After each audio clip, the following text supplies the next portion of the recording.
ലാഭം നേടുക എന്ന ലക്ഷ്യത്തോടെ ഉപഭോക്താക്കളെ കൊള്ളയടിക്കാൻ ശ്രമിക്കുന്നവർക്കെതിരെ പൊരുതുവാൻ ഉപഭോക്തൃ സംഘടനകൾക്ക് കഴിയണമെന്ന് മന്ത്രി വി എൻ വാസവൻ പറഞ്ഞു. ഉപഭോക്താക്കളുടെ താൽപ്പര്യങ്ങൾ സംരക്ഷിക്കാൻ നിരന്തരമായ പോരാട്ടങ്ങൾ ആവശ്യമാണെന്നും അദ്ദേഹം അഭിപ്രായപ്പെട്ടു. കൺസ്യൂമേഴ്സ് ഫെഡറേഷൻ ഓഫ് കേരളയുടെ സംസ്ഥാന നേതൃസമ്മേളനവും ഉപഭോക്തൃ സെമിനാറും ഉദ്ഘാടനം ചെയ്ത് സംസാരിക്കുകയായിരുന്നു മന്ത്രി വി എൻ വാസവൻ. ഈ സംഘടന പ്രവർത്തിക്കേണ്ടതിൻ്റെ ആവശ്യം സാമൂഹികമായ നമ്മുടെ ഏറ്റവും പ്രധാനപ്പെട്ട കടമകളിലൊന്നായി കാണുകയാണ്. പ്രത്യേകിച്ചും ഓരോ വ്യക്തിക്കും എന്തൊക്കെയാണ് നമുക്ക് ഈ സമൂഹത്തിൽ അവകാശങ്ങളുള്ളത് എന്നും അതെങ്ങനെ സംരക്ഷിക്കപ്പെടാമെന്നുള്ളതും ഈ ഫെഡറേഷൻ്റെ പ്രവർത്തന പരിധി ഉയർത്തിക്കൊണ്ടുവരുന്ന പ്രധാനപ്പെട്ട പ്രശ്നങ്ങളാണ്.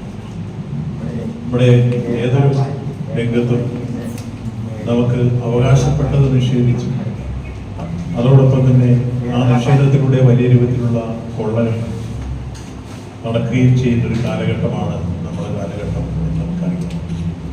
ഞാനൊരു ചെറിയ ഉദാഹരണം നിങ്ങളുടെ മുമ്പിൽ ചൂണ്ടിക്കാണിക്കുകയാണ്. നമ്മുടെ ഈ കോവിഡ് കാലഘട്ടത്തിൽ ഏറ്റവും കൂടുതൽ നമുക്ക് ആവശ്യമായി വന്ന ഒരു ഉപകരണമാണ് pulse oximeter.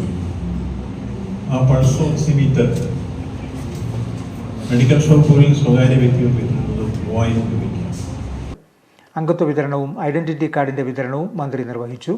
Ettumanoor press club ഹാളിൽ നടന്ന സമ്മേളനത്തിൽ CFK സംസ്ഥാന ചെയർമാൻ KG വിജയകുമാരൻ നായർ അധ്യക്ഷനായിരുന്നു. CFK legal adviser G Vijayakumar Kollam, Ambalappuzha Sreekumar എന്നിവർ ക്ലാസുകൾ നയിച്ചു.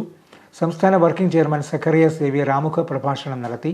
യോഗത്തിൽ സംസ്ഥാന ജില്ലാ നേതാക്കളായ സക്കറിയ പള്ളിക്കണ്ടി, KC ഉണ്ണികൃഷ്ണൻ, സക്കറിയ N സേവ്യർ, സോജി അയലുകുന്നേൽ, ജോഷി മുഴിയാങ്കൽ തുടങ്ങിയവർ പ്രസംഗിച്ചു.